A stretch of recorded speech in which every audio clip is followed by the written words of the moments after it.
I'm like a little emotional. It's my first time seeing the actual physical game. Oh, and we have it on camera then. Yeah.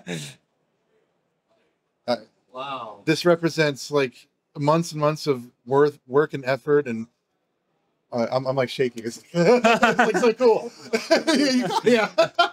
Wow. Oh my God. Well, I'm James Montagna. I'm a director at WayForward, the director of Yars Rising. And Yars Rising is a collaboration between Atari and WayForward. And it's a reimagining of a classic Atari game known as Yars Revenge. Now, Yars Revenge was released in 1982, and it was a hit game for its time and very beloved. And it was something that even us at WayForward, we had a lot of reverence and respect for. And so when we were talking to Atari about what kind of games we could make together, naturally we suggested, what if it was Yars Revenge? What would we do with that? And we started getting this idea for what we could do to kind of reimagine it in a way that was like really unexpected and maybe surprise people with something they didn't even know they wanted. And that's how we started to come up with this idea of Yars Rising. Yeah. And what features makes it stand out? I would say the features that make Yars Rising stand out is the gameplay styles merging together. So a lot of people have compared it to like, oh, it's like a Metroid inspired game. And I think that's only telling part of the story.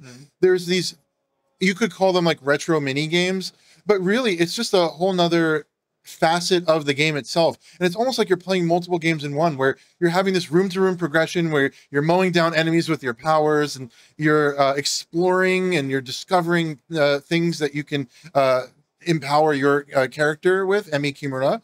And then there's like these challenges all throughout, and those are kind of adding another sort of layer of gameplay. And then we even have like these stealth elements that add yet another sort of like gameplay. And so there's all these like unique converging styles of gameplay. And I think that's what makes Yars really special, where we take the original classic Yars gameplay and we deconstruct it for our hacking sequences, and then we mix it in with all these other sort of gameplay styles. Okay, you already talked about Yars Revenge. How many connections is there in story maybe also?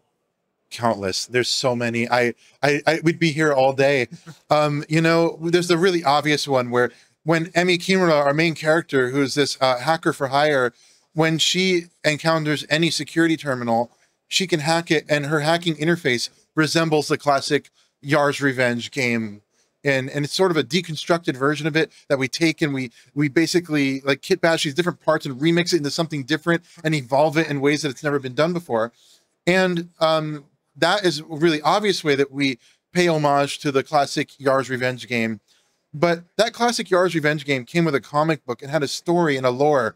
And the special thing about this game is that lore and that story, it's all true in our world of our game as well.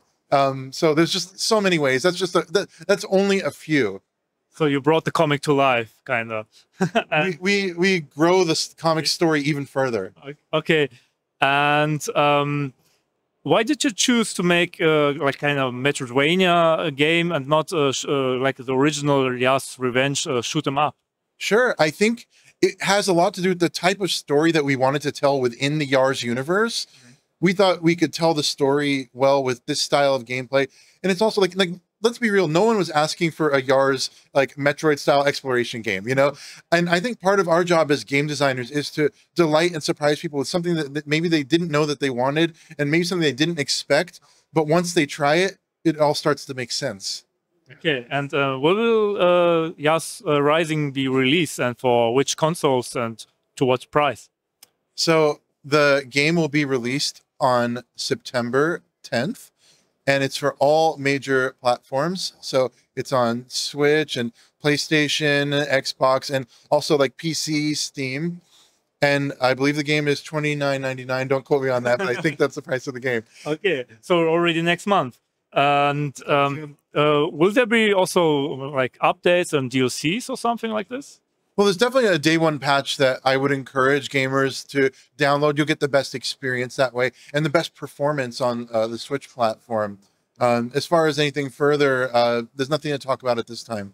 All right. Thank you very much for your time. My pleasure. Look forward to it. Yeah, we will. Thank you.